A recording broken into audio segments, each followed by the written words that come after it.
And we are live.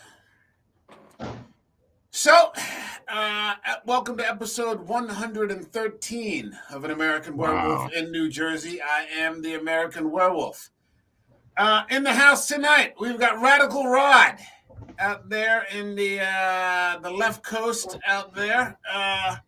Thanks for coming back on. It's been a little bit. We haven't seen you in a while. Yeah, I'm glad. I'm glad we was able to get back together and do this. Sorry I haven't been available as much.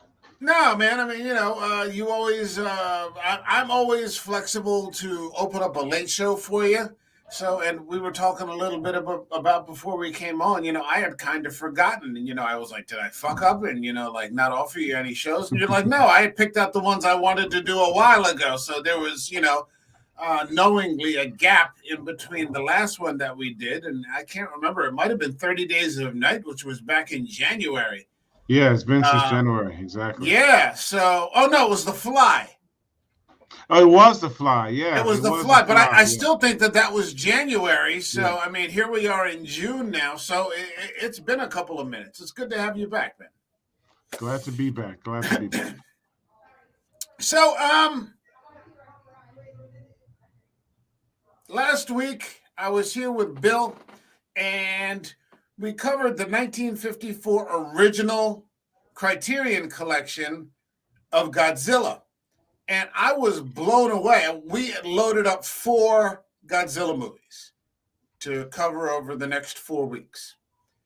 So we've got the 54 original, which is Criterion collection now. I mean, that's actually considered like one of the all-time greatest movies. And it is. It's just a fantastic, relentlessly bleak movie where Godzilla is the metaphor for the Hiroshima bomb and the Nagasaki bomb. Yes. It's this thing that just comes onto the shores of Japan, and the people are just defenseless. And there's radiation sickness, and there's all kinds of complicated things that I didn't realize were happening in that movie when I watched them as a kid. And Godzilla is not a hero. He is a straight up just villain. He's just there to stomp and smash, and I think he ate some people, and spread radiation everywhere, and just it's extremely dark. The colors that were in there, I mean, it's a frightening, disturbing movie at just over 90 minutes. And so what I remember about Godzilla growing up was where he sort of shifted from the villain, and then he sort of became the anti-hero for a while. Yeah. And then eventually he ended up shifting over to just the straight up good guy. And, a lot of those, each of those movies got campier as they went on. I know. I've never seen Godzilla doing kung fu moves and all that, and I thought that was kind of cheesy. Yeah, and then it became a cartoon with Godzuki, son of Godzilla, and it was a Saturday morning cartoon, and it's easy to forget that Godzilla was just a straight up gangster. Yeah. He wasn't playing around at all, and so hold on a second, I'm trying to get some of these images now because it's just scary stuff, but they're just so much damn fun. I mean, if you look at that, it's so damn dark, and that's a shot that's actually from the movie. They're not playing around there.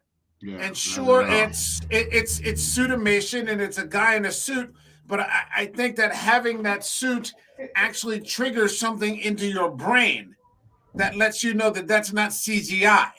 Yeah. And it's really effective shit. Hold on a second. We got some comments here. We got Eric. Eric is in the house, and he says, "Radical Ride, your parents, no children of the corn tonight." That's absolutely right, Eric. Damn. Yeah, that pink fort cloud that Rod selected one time, but it's all right. So if you're ready to go, let's get it going, shall we? Roar! Come on. Boogie woogie.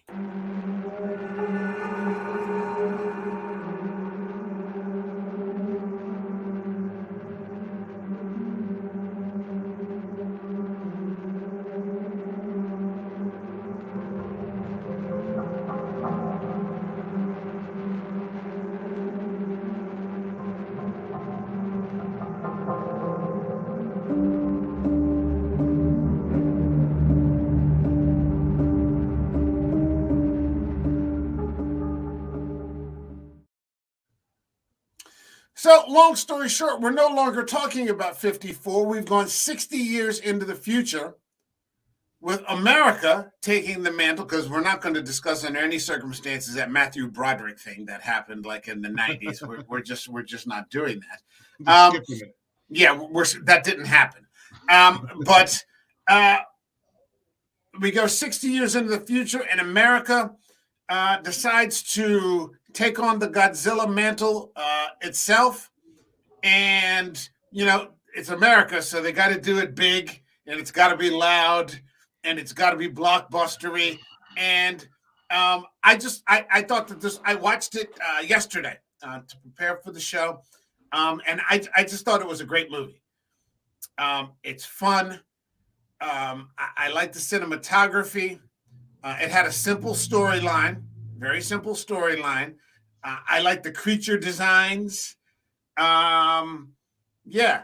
It did get some criticism. It was a financial success in the box office. It made money.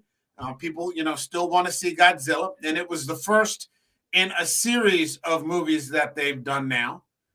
And I've actually decided Godzilla's an actual good guy in this one. Yeah. And based on how much fun I'm having, I've actually added the 2 Kong movies. I've added Kong Skull Island, which I love. I love Kong Skull Island because King Kong is my favorite movie monster. But I hate the King Kong story. It just makes me hate people, where they like drag him, into New York, and then they kill him. Mighty Joe Young. Like that. Yeah. It's just, if I can't watch that. So when they made a Kong movie that I could actually enjoy and not make me despise humanity, then I was, more than ready to do that. So I've added Kong Skull Island.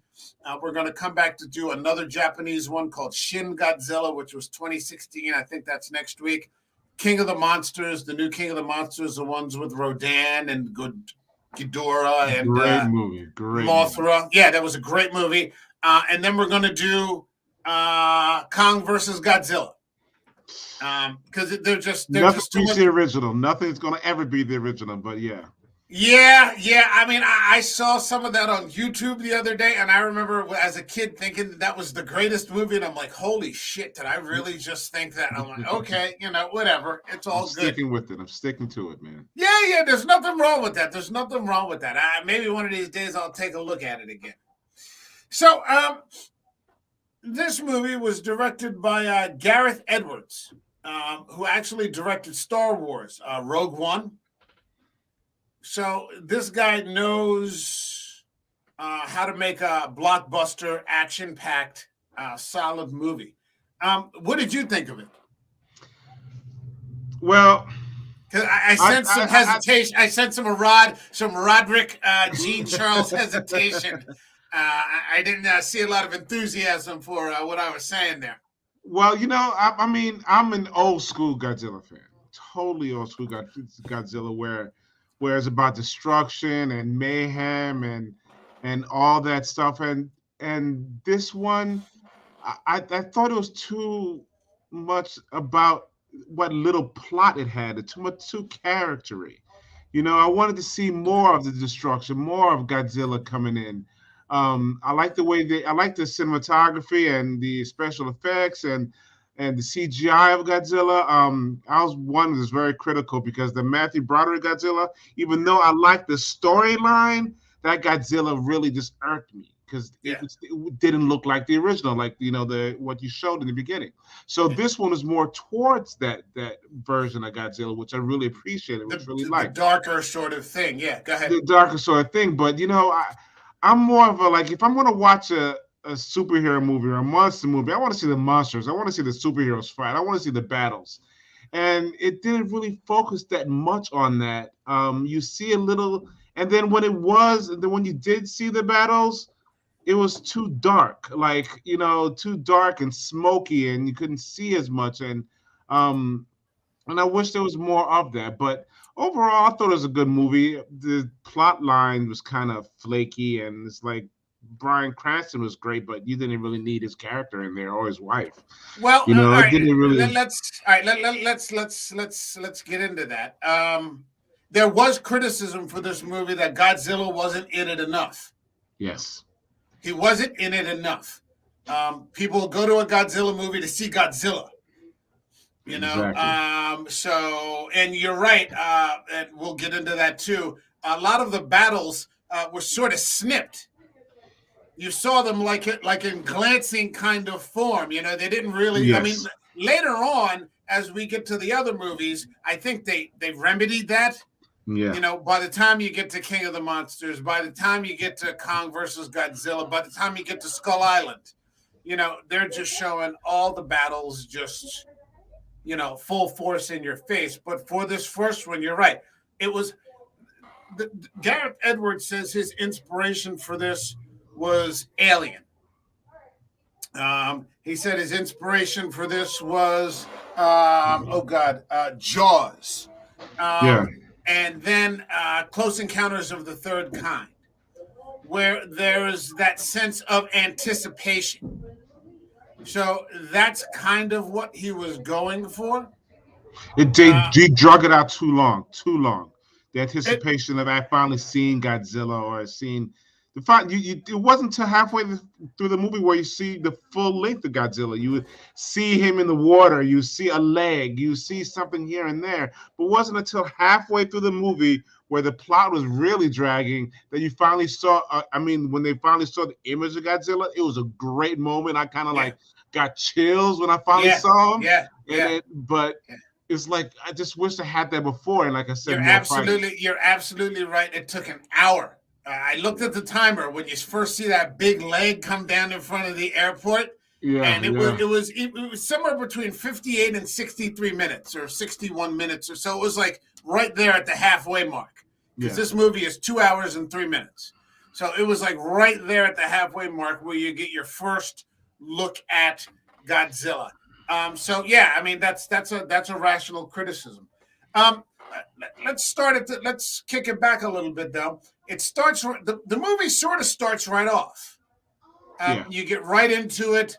They're back in the old themes of nuclear testing. At the time, in the Pacific Islands, that they were doing after World War II. That the idea that man isn't learning from his mistakes after Hiroshima and Nagasaki. Japan is also coming off the Fukushima nuclear issue. Mm-hmm. You're coming off Hurricane Katrina. You're coming off the Indian tsunami. So you're seeing a lot of natural and man-made disasters that were happening around the time that this movie was made that I think made it more modern. If you had just made it about World War II, especially with people today, probably don't know it. You probably wouldn't connected to it as much. Yeah, if you were probably, you see that with like when Leno was on TV and, people don't even know who Leno is anymore, probably. But, he would go up there. And I remember one time he used to have Dave Chappelle on his show and he would go out into the streets and ask him like, who was in World War II? And like nobody even knew. Yeah. So, by having these more relevant recent disasters, it made it more impactful for... You okay? Yeah, I'm fine. All right. It made it more impactful for... Are we taking a call? Rob, did you just hang up on a caller? I just hung up on a caller. No, that was 113 episodes to get a call. We got a caller, and Rod hangs up on him. Oh, right out of the stream, Rod. Right out of the stream. So, it starts off with a Japanese nuclear power plant going berserk. You're right. Bryan Cranston and Juliette Binoche. The last person you would expect to see in a Godzilla movie. The great I love Juliette Binoche. I think that's exactly the word. I think she's beautiful. It's not a bimbo-y kind of beautiful, but it's like a highly intelligent, like force of nature kind of beautiful. And she's in there just long enough to break your heart. Yes. She's in there just long enough to break your heart, and you don't think that that's the kind of thing that you would see in a Godzilla movie. and yet she still manages to do it along with her husband, the great Bryan Cranston, It's a who great actually, moment. It's a great moment. yeah, and I agree. They don't have. I mean, Juliette Binoche is in it for 5 minutes, and Bryan Cranston is in it for maybe 30, 45 minutes, yeah. 30, 40, yeah, 30, 40 minutes or something like that. But they're in it long enough to give really powerful performances. And then it falls off the wayside after that. The scene where Bryan Cranston is in the interrogation room. Yeah. Yeah. That Yeah, I mean, scene, I was like, really moved wow, me. because Yeah, we haven't seen Bryan Cranston do a lot in film. yeah. Everybody knows Especially at Bryan that Cranston. point. Yeah, we know him from Breaking Bad, and so we know he's great. All hats off to Bryan Cranston, but we haven't seen him make the transition to the big screen. Yeah. But he's here and he's holding his own and he steals that scene. I mean, if there is any actual acting going on throughout the course of the movie, it's from Bryan Cranston and Juliette Binoche. A little bit from Ken Watanabe. And I want to talk because I always love to see Watanabe. He's a favorite of mine from, probably The Last Samurai, which is like 20 years old now. And I've seen him in any number of things after that, whether it's Inception or Batman Begins or, any number of films that, he's in. He's just always great. But we have that disaster. Bryan Cranston has to close the door as the reactor melts down. And I counted the seconds from when he has to shut the door on his own wife until she actually makes it to the door. And it's like 7 seconds. I know that's heartbreaking. I forgot all about that when I first saw it again. How quickly that she came knocking on the door. Yeah. You know what I mean? And it's like, really, he did the right thing. He did the right thing because if that radiation had come out, it would have killed him probably. Yeah. And, who else? And then maybe he wouldn't have been able or strong enough to close the door. Yeah. But unfortunately, he has to close the door on his own wife, who shows up seconds later, and his life is just destroyed by this. But then we go, I think, 15 years later, and we find Ken Watanabe. And in the original Godzilla movie, there is a Dr. Serizawa. So he's reprising, I guess, this is a reboot, so he's the modern Dr. Serizawa. I thought he was a son or grandson or something like that. It's possible, I suppose. In the original movie, Dr. Serizawa is the man who figures out how to kill Godzilla. I came back for your podcast. No, I'm just kidding. Yeah. He came back he figures out how to kill Godzilla. But in this movie, Dr. Serizawa, he plays it cool a little bit, and he plays it real soft-spoken and mellow. But Dr. Serizawa is kind of a fucking mad scientist. Because he's been experimenting on fossilized remains that are on there, and they've been feeding this thing radiation for like 15 years. Well, they knew something was alive in there. Yeah, and they've along with the U.S. government, I guess, they've been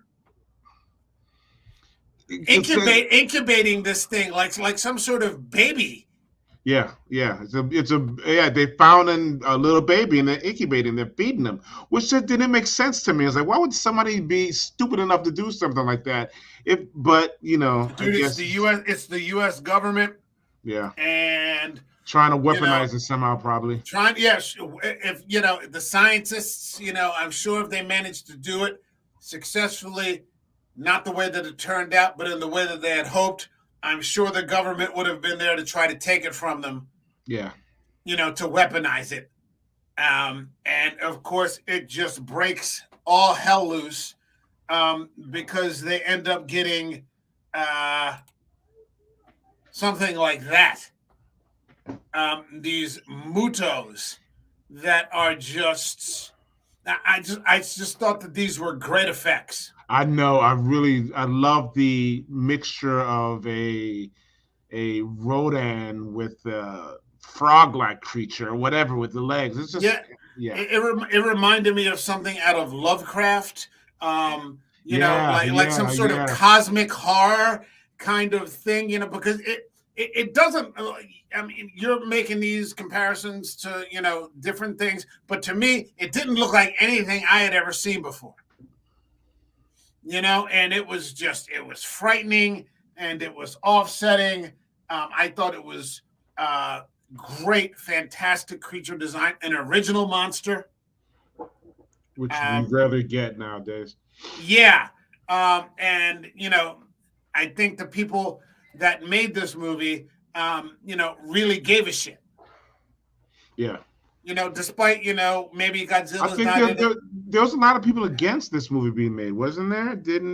People didn't think Godzilla would be marketable? Marketable, yeah, exactly. That I didn't read, but it probably wouldn't surprise me, and it especially after the Matter Broderick fiasco. And it had been 20 years.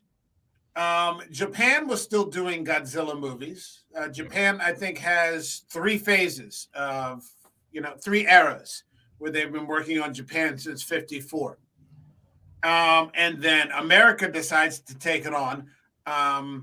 You're right. The Matthew Broderick version, I think it's like a Roland Emmerich movie or something like that, or like a Rennie Harlan or something. And it's been panned. So it is a risk.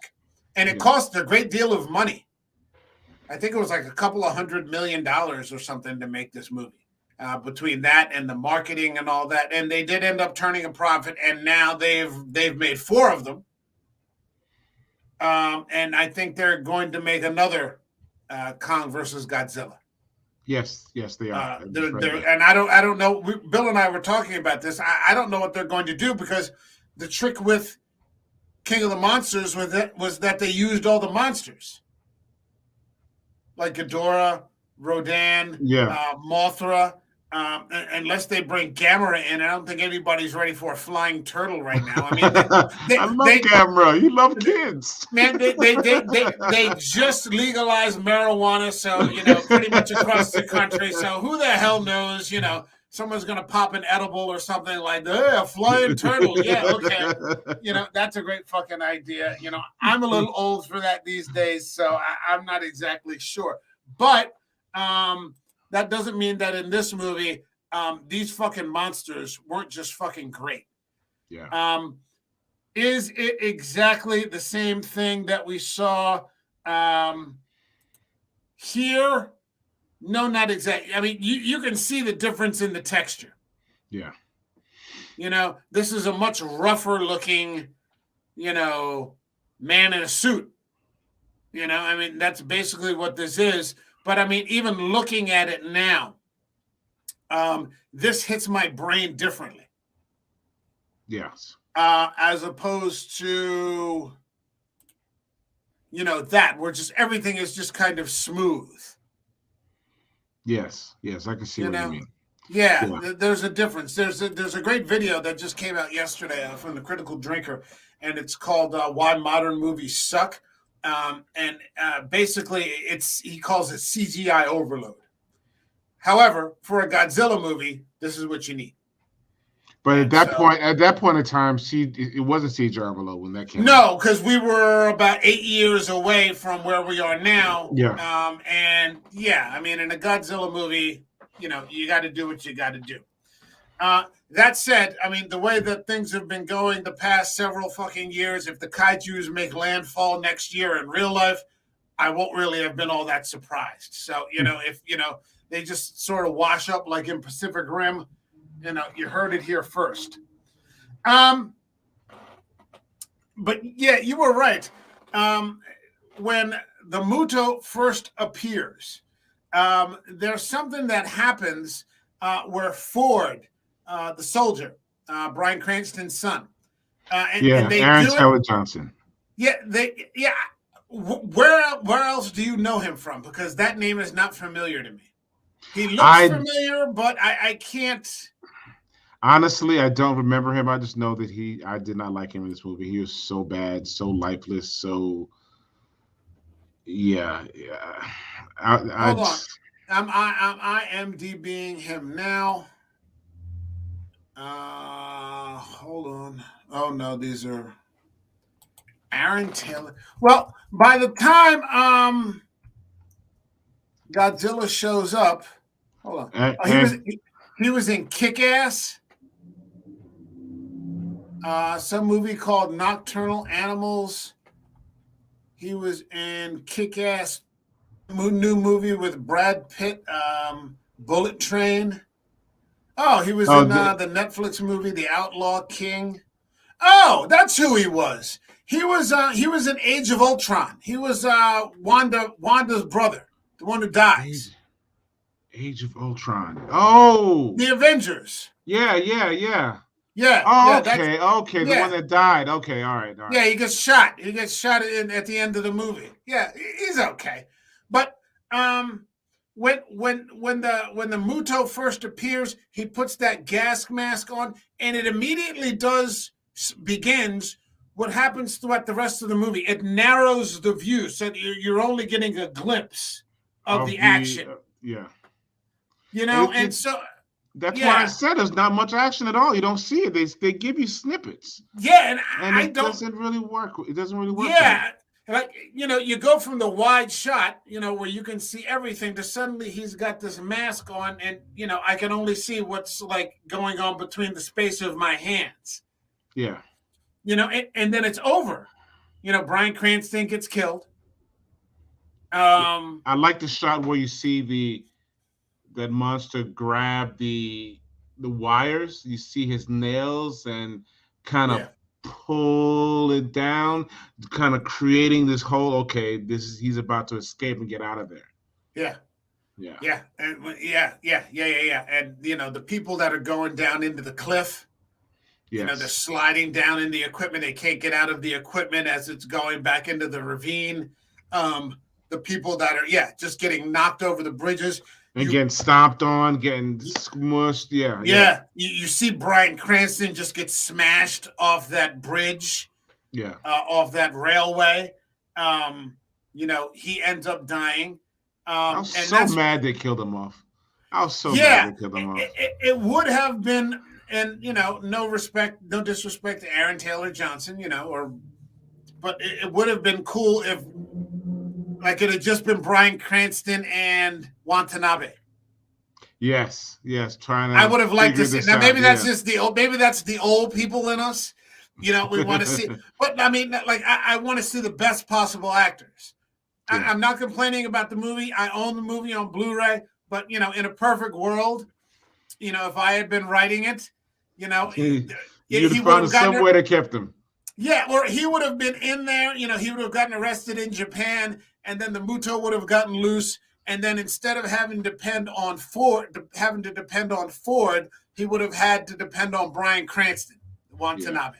And it would have been Watanabe, coming at it with the science, Bryan Cranston coming at it with the science, and kind of figuring it out from there. Because Ford doesn't necessarily do that much. It's nothing that anyone else in the military who wasn't didn't have a speaking part or had like a 30-second speaking part couldn't have done.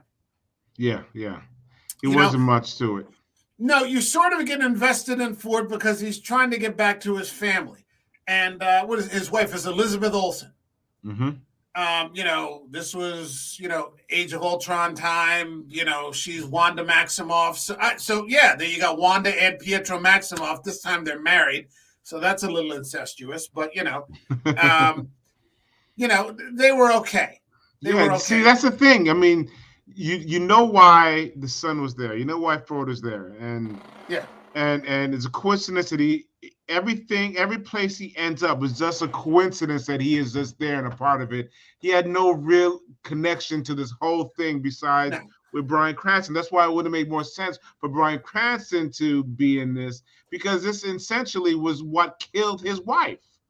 You know what I mean? Yeah. So him wanting to destroy it, to destroy these monsters or Godzilla, whoever he wanted to, it would have been more motivational. Why his son? It seems like he said early in the movie that I'm done. I'm past this. I'm through. I'm done past my mom dying. I have no Yeah. reason to care. Yeah, I've got married. I've got a family of my own. I'm not invested in this anymore. My mom's been gone for 15 years now. Yeah. I'm not stuck in that place. And his dad is.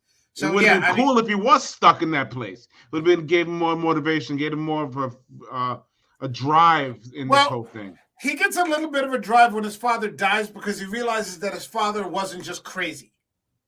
Yeah. And he says that. He says right before he dies, and it's not a scene that's particularly, but he's like, I'm sorry, you were right. And then it's like Bryan Cranston just croaks right there in the helicopter. And that was it, though. Yeah, that was it. That was it. You don't see anything from him internally. You don't see anything affecting him internally or in anything he does in later on in this movie. He's not Bryan Cranston. Clearly, he's not Juliette Binoche. Maybe he was selected because they needed somebody to appeal to a younger demographic. Oh, the guy from Kick-Ass. Oh, the guy from Age of Ultron. The guy from this, that, or the other. That sort of. Oh, okay, yeah, all right. He's in there because you and I were just sitting here 5 minutes ago and saying I have no fucking idea who this guy is. Yeah. But we know Bryan Cranston. We know Juliette Binoche. It would have been nice. Keep Ford in, but keep the father in too. Okay, yeah. So everybody's happy, but we got what we got. And, there you go. So the Muto is moving towards Oahu. I really liked, and you didn't see enough of it as far as I'm concerned. You didn't see enough battles between the monsters and the military. Not at all. You see them shooting everyone, shooting these little pellets. I would have liked to have seen some sort of prolonged, sustained battle between the military, because these special forces guys are just getting their asses kicked. Yeah. Like when they're in Oahu, and they think they're looking for this nuclear sub, and then they said this thing is rising up like 100 feet above the tree line. Yeah. They just have no chance. They're just going out with these handguns on foot, and these rifles, and you're just like, these guys are going to get a mud hole fucking stomped in them. Conceited Americans thinking they could just look at our little guns and would tear this thing down. Well, I mean, there was one cool scene where Godzilla first appears and the tsunami is coming, and it's not the Muto, it's Godzilla, and all of a sudden they just shoot that illumination, that red illumination. Yeah. And you don't even realize that Godzilla is there until they shoot the illumination, and the creature is just.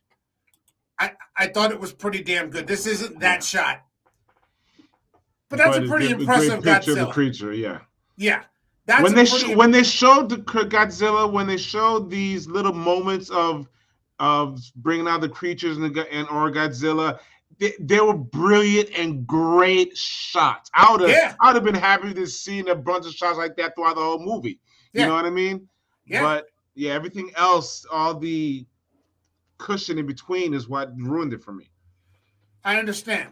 Yeah, you didn't need the relationship, and like I wasn't necessarily invested in Elizabeth Olsen. I mean, I got nothing against Elizabeth Olsen. She's no big deal. But I wasn't invested in that storyline about him getting back to his family. I was invested in the monsters. Yeah. But I mean, you look at that monster. That's a pretty cool monster. You look at the comparison. That's a guy in a suit. Again, even now looking at it, I can see, that's hitting my brain a little different. Something. But this is still pretty fucking cool. Yeah, this looks more prehistoric, look more... Yeah, you're able to do more, obviously. Yeah. And so it's got sort of a charcoal slatey kind of thing going. At the same time, there's a lot of definition, and small detail. Mm-hmm. It's enormous. I think they said that the original Godzilla in the film last week was 50, 60 yards tall. This thing must be hundreds of feet tall. Easy. It's Easy. enormous. It's way bigger than any sort of T-Rex or any of that kind of thing. I mean, this is just a ridiculous monster. And unfortunately, you don't get to. You're right. You don't get to see much of the initial fight between it and the Muto. And you don't get to see much of it at all. You get to see them take Godzilla down for a little bit, and that's about it. And then you see Godzilla even when Godzilla defeats him in the end. It's quick. Like what? 3 minutes? 2 minutes? You're seeing a lot more of the Muto than you're seeing of Godzilla. Yeah. And I was okay with that. I would have liked to have seen some more Godzilla, but you are getting some monster. Yeah. You are getting some monster. The Muto is like we said, it's a nasty beast. Yeah. And then when you do see the fights, you do see the beats, it's always in dark. It's always raining or gloomy or foggy, and you could barely make them out. And I really, maybe it was my TV or whatever, but it was like way too dark in some of these scenes. Like, no, I mean, like when they're on the bridge. Yeah. I watched it today. I've got a brand new TV. I've got it on Blu-ray. I've got all my settings. It is dark.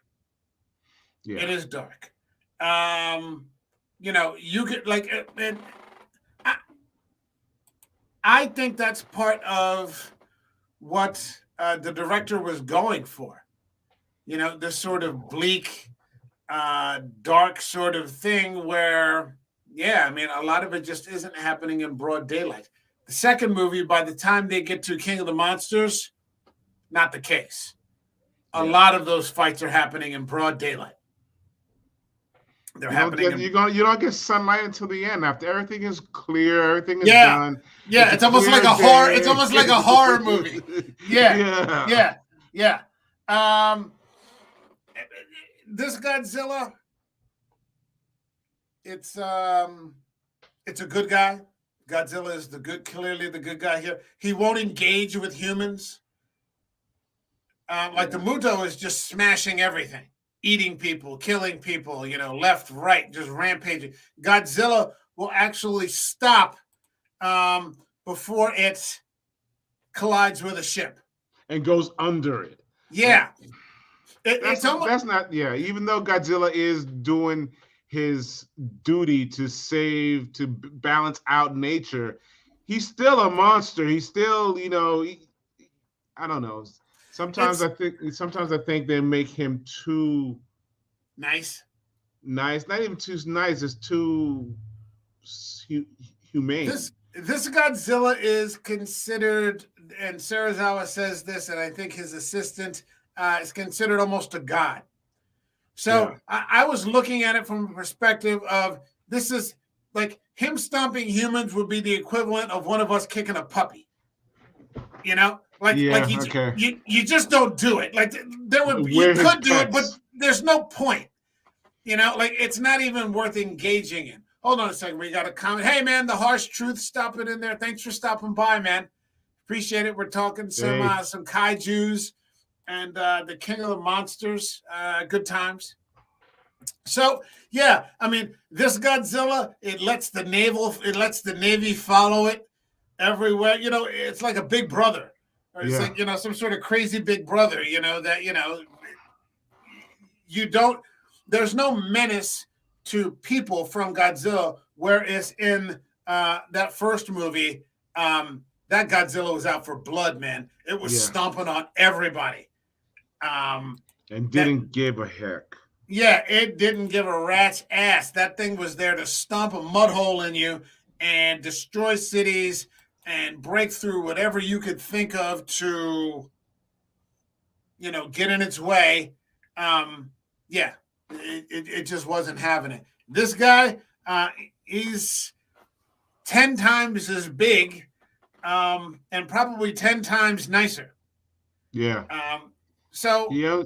I can understand he had a directive, and he wanted to go and find these monsters and get them, but they could have showed him mistakenly smashing up buildings, or he's not gonna. Okay, let me go around this. I like this tower here. Let me go around it or something. No, he's going through. it would have been a powerful flex if they had gone back to Godzilla a villain or as being an anti-hero. Yeah.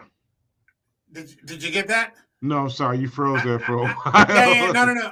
No, it's okay. No, it's okay. I said that it would have been a powerful flex if they had taken this Godzilla back, either to being a villain again, so it's like 3 villains, Yeah. just smashing, or at least being an anti-hero. That definitely would have worked. I think it would have worked. Yeah, the anti-hero would have been kind of cool. That's not the direction they've gone in. And probably in 2015, we were talking about this. I mean, how many people do you think today that are younger than us even know about the 54 movie? Oh, nobody at all. Unless it's somebody who's becomes an avid Godzilla fan and then goes back and does his research and see all these old movies, especially the 54 one. We are lucky in that these movies, many of these movies, including the original, are streaming right now on HBO Max. Yeah. I happen to own the original on Blu-ray and all of the modern MonsterVerse, but there are actually 36 different Godzilla movies. It's the biggest franchise in movie history, and I think the oldest. The only thing that comes close to this is James Bond. Wow. James Bond in 1960. And so not nearly as many movies, though. Yeah. 36 Godzilla movies. So I think I've seen all 36. It's, I remember this was a movie that you requested.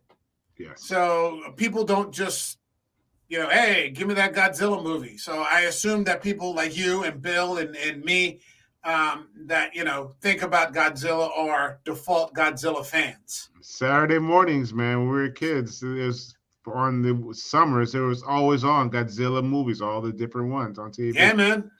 And one of the things that I loved and I thought was missing from this movie that I loved in the first was the roar, that classic Japanese Godzilla roar. Yeah, nothing beats that. Whatever that is.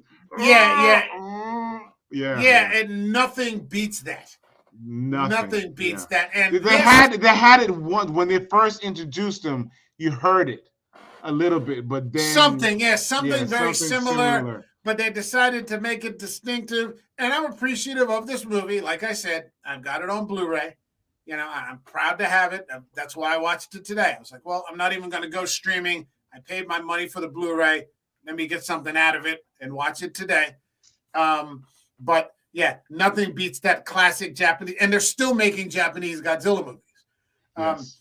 Next week, we're covering Shin Godzilla, which is a 2016 Japanese Godzilla movie. Is that with the Mega Godzilla in it? No. This is a completely Japanese. It's all in like Japanese language Godzilla from about 5 years ago, and it's really, really good. It's really, and because it's got everything. It's got running Japanese people, that are scared. It's got Godzilla in a suit. Oh, really? They're still, Japan is still doing Godzillas with suit animation. They're still doing scale. Because that's what Japanese people want to see.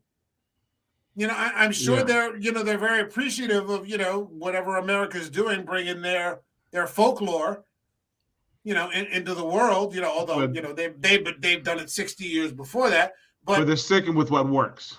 They're sticking with suit animation, scale models, old school, Godzilla. And please do. I was so privileged. I was actually in Japan when I saw that. And so I was just like, how many stars have to line up, for something like that to happen? It's just fantastic. But this movie, The Roar, it's pretty good. It's okay. The military just doesn't stand a chance. On the bridge, they get their ass kicked. In Oahu, they get their ass kicked. I would like to see them try. I would have liked the military didn't try to do anything to stop. I mean, maybe they knew what. No matter they brought tanks in or whatever, nothing would work. But they did bring it on the bridge. They try to do what they can. They try to stop Godzilla with a tank on the bridge. You know what I mean? And yeah, there was. It reminds me of the Hulk. The Hulk used to get into it with the army. And then they did that one with Edward Norton, where he has that prolonged. It's like a 10-minute battle with the army on that college campus. Yes. And it's actually pretty good. I would have liked to have seen a 10-minute, even if it's the army fighting the Muto. That's exactly. Yeah, you don't have to fight Godzilla because if you're not making Godzilla the bad guy here, there's no point for the army to fight Godzilla. Yeah. They first crack off a couple of rounds when they're on the island. Like those army guys come out of nowhere from the hotel rooftop and just start popping off rounds. I'm like, holy shit, because I had forgotten that they were there. I hadn't seen this movie in a couple of years. And I was like, oh shit, I forgot that they were there. But after that, they stop engaging throughout the rest of the movie. You're right. I think they do shoot off a couple of rounds on the bridge just out of panic. But Godzilla doesn't. Yeah, but Godzilla doesn't even bother to engage with them. But even a prolonged battle with, the Mutos, that would have been cool. Yeah, there's a couple of times when looks like the Mutos are being shot, like maybe towards the end when he was about to. I can't remember exactly where it was, but Muto was being shot, and it looks like he was going to turn around and attack him, but nothing ever came out of that.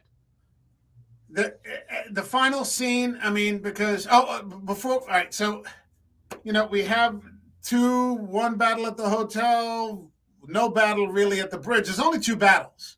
Yeah, the battle at the airport, and then the battle in San Francisco or somewhere on California. Because this thing ends up swimming Godzilla ends up swimming the whole Pacific Ocean. I thought it was San Francisco. I thought that was the Golden Gate Bridge. I think it is San Francisco. Yeah. And so there's the battle there. I would be remiss, though, if we weren't talking about the bridge scene. That bridge scene was one of the funniest damn things, especially with that, bus driver. Holy shit! I laughed my ass off. There was nothing getting in that guy's way. He just flew. It had to be a black man, right? It had to be a black man. That's right. He was like, forget this shit. I'm running.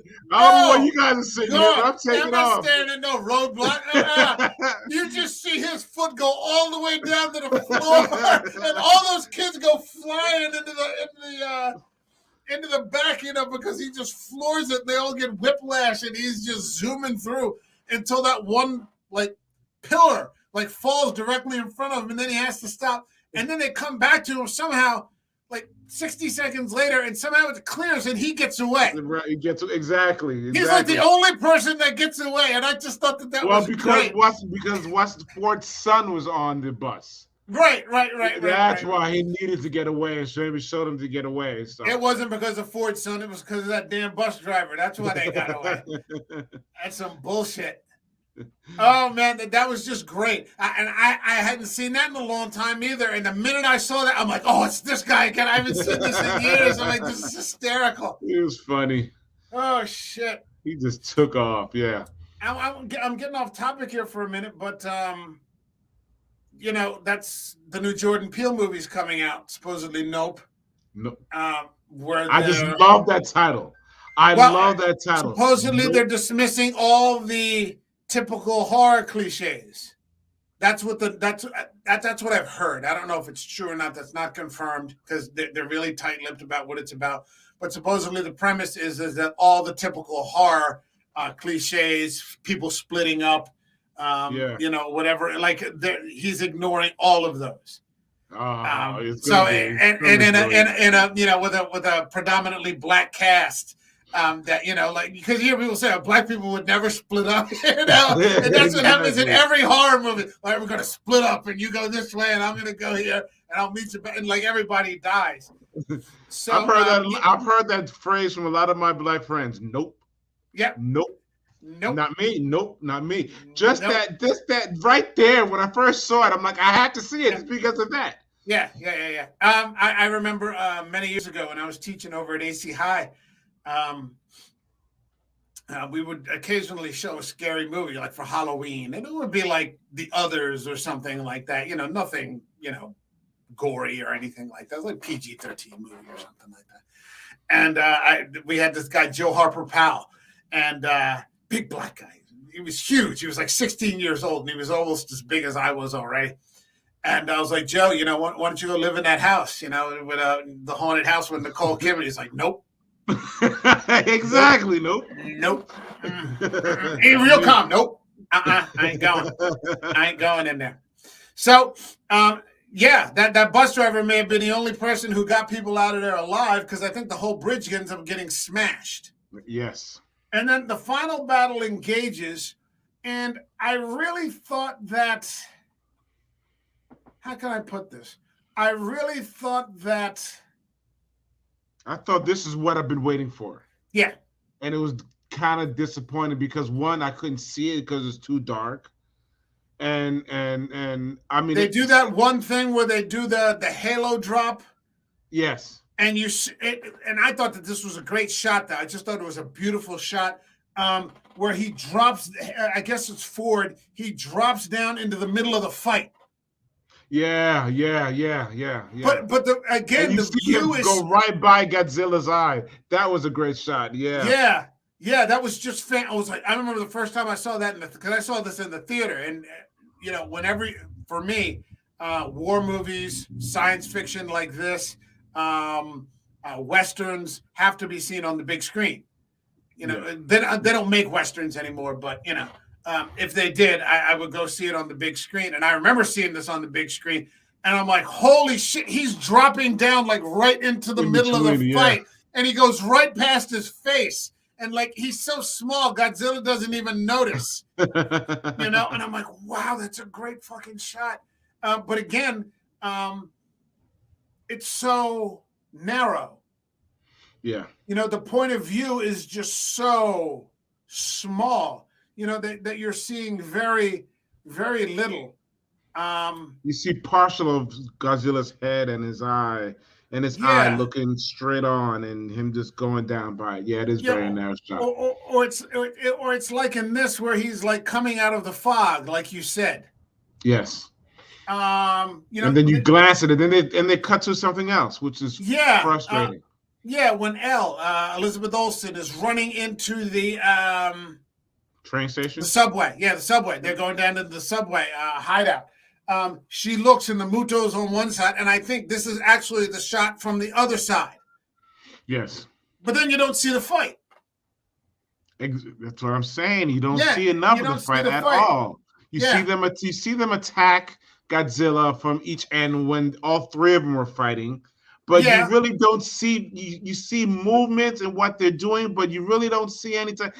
In old Godzilla movies, you see Godzilla punch. Yeah, you see Godzilla or get punched or rip some monster's arm off, or even take him, and a couple times you saw him throw Mamuto or whatever, but it just didn't work for me. It just didn't work for me at all. And I guess because I'm spoiled from these old Japanese Godzilla movies. Yeah, I mean, you lost something because, clearly a lot of those movies sort of fell off in quality. Yeah. But they didn't spare any. They didn't spare you any visuals. That's why you said. That's why this. I think maybe it lost the effect for me because it wasn't on. I didn't see it on the big screen, and I love seeing it on the big screen. Yeah, you got to see it. Now I didn't see Kong versus Godzilla because that was, I think, in the middle of COVID. Yeah. And so it was an HBO Max, release, and I'm like, oh man, like if I want to see Kong versus Godzilla, I want to see that on the big screen, and who knows, maybe one day, somewhere there'll be a festival or so. All day we're doing Godzilla or something, in Philly or something. Somewhere. Like that. I'm gonna catch it whenever it comes out here in LA. Yeah.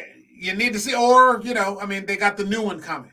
There's going to be a second Kong versus Godzilla. So, and isn't it Godzilla versus Kong? Isn't the movie? I don't know. Did they reverse it this time? Didn't they do it for the last? I think the first one was Kong versus Godzilla. Oh, okay. Kong versus, and like I want Kong to win, but he didn't. He lost twice. Like, and Yeah, pretty that definitively. makes sense. And people say, well, Godzilla kicked his ass. And I'm like, yeah, only because they wrote it that way. Yeah. You In know? the original King Kong vs. Godzilla, Godzilla got his ass kicked. Yep. And then he just left him there and just went back to Skull Island. Yep. Yeah, he went back to it. He kicked his ass and just left. Didn't kill him. Just kicked his ass. Went back to Skull Island, and then just that was the end of the movie. Fantastic. This, they saved the nuclear breath to the end. It was. I was okay with how they did the nuclear breath. Yeah, he used it twice. Yeah, he used it twice. One time it was okay, it's coming, but then the second time when he gets that and he just shoots it right down Muto's throat. Yeah, that was takes a great his shot. Head clean off, and you're like, oh man. That was what I was looking for. I was waiting for it. You only see that for a small moment. Yeah.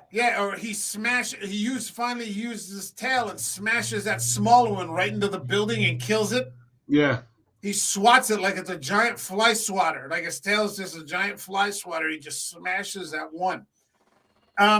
But again, there's a scene there because Ford is trying to get the nuke back into the water, where the army guys are fighting the Muto. And there's just like a hail of bullets coming in. And I'm like, man, I'd like to see more of that. Yeah, instead of Ford. I don't need to see Ford anymore. Yeah, I didn't need to see Ford. Like, it could have been one of the army guys, breaking off to try to get the boat out while the rest of the other guys were fighting the Mutos. Yeah. It didn't have to be Ford. So, yeah, but, again, that's what we got. And I know what confused me is Ford got to the ship that was totally intact, but everyone else was gone. What do you mean? And when he got to the boat at the end where he got there and he was alone on that ship. Right. Everyone else was gone. The rest of them were fighting the Muto. So they left the ship alone to go fight the Muto. Wasn't they supposed to try to get the ship out? I would have thought that. I think they got engaged by the Muto before they could get to the ship. They must have got the ship because the warhead was already on the ship. The warhead was on the ship. Oh, well, that's interesting. The warhead's on the ship. When they're going to leave the warhead, and the whole mission is to take this warhead away to somebody stay with the ship.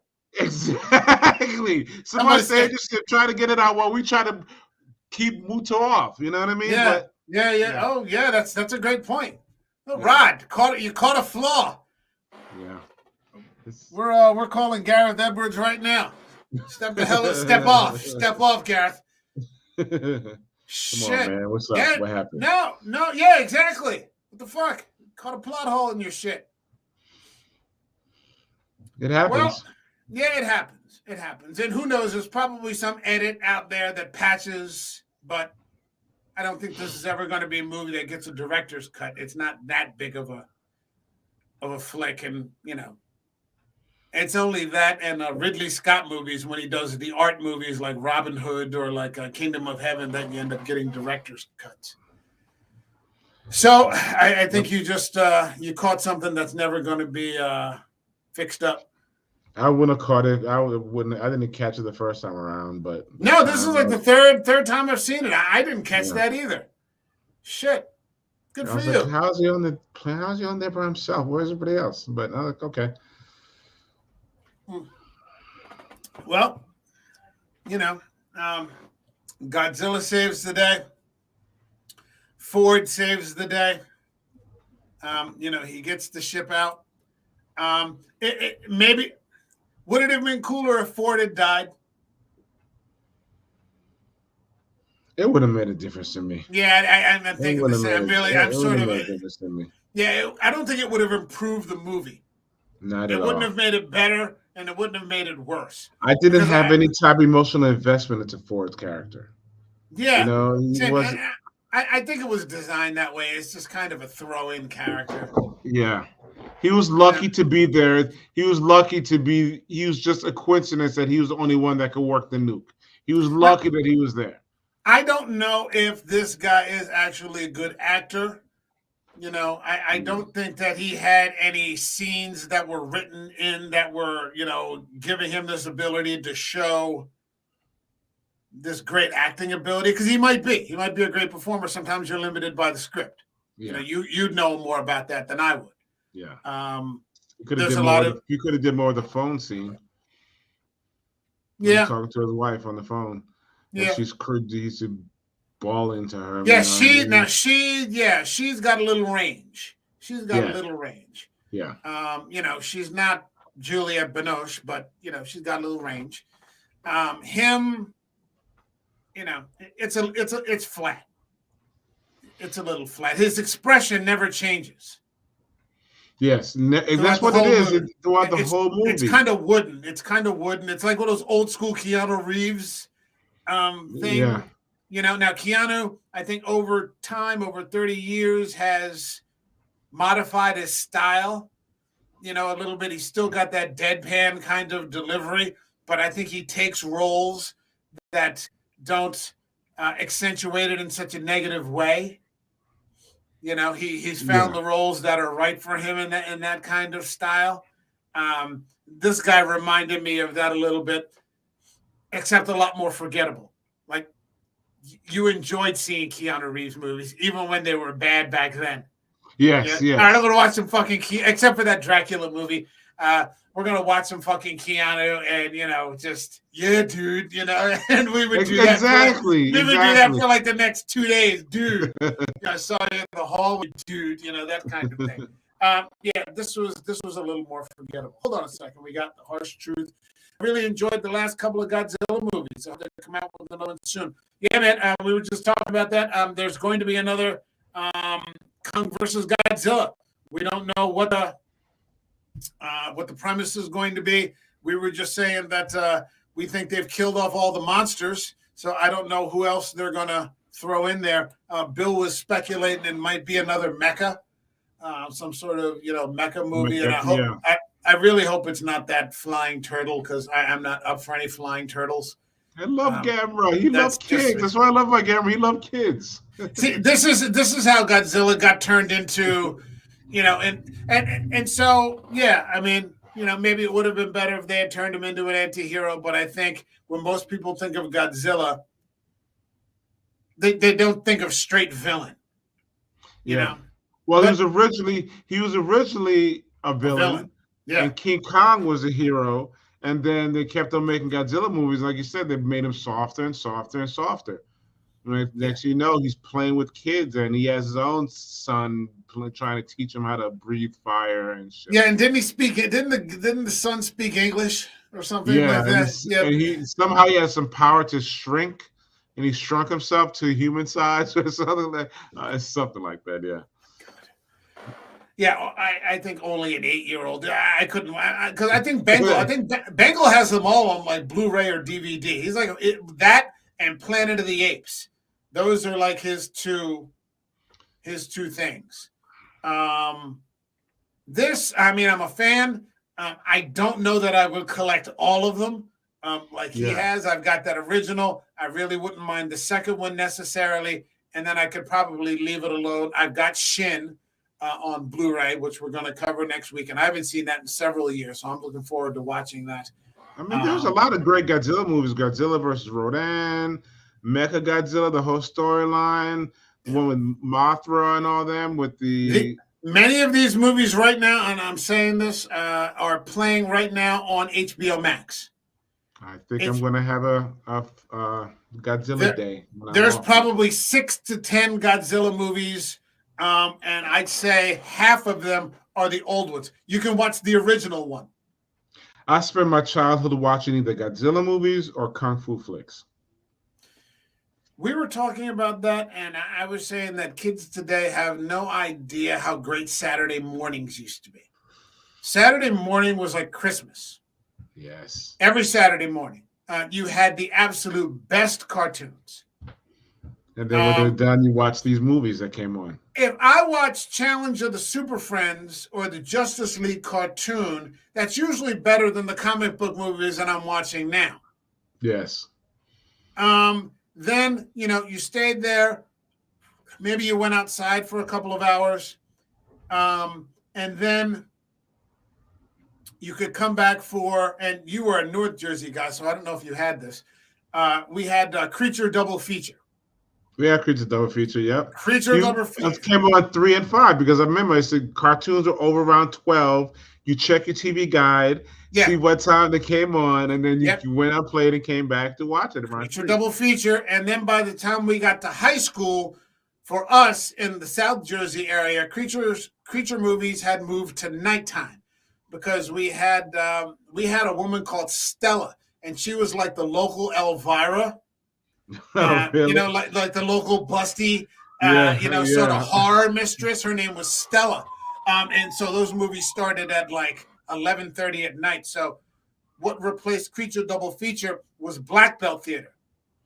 Yes. We had Black Belt Theater. And so we had the old Chinese Run Run Shaw movies and Golden Harvest and, Return of the Shaolin, 36 Chambers and, the Five Deadly Venoms and Duel of the Iron Fist and, the White Lotus and all this kind of stuff. Oh, I just watched them like 2 years ago. With the pandemic, I caught up and watched all that.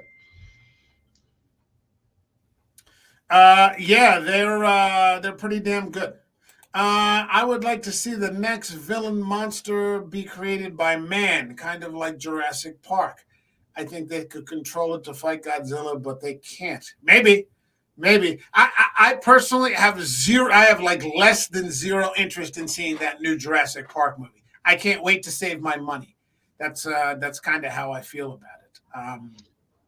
I don't know. I seem kind of interested in it. For some reason, something about it, maybe because they're supposed to be reproduced it's not on the Jurassic Island. They're really here in the States, kind of like, It's been the same movie 6 times.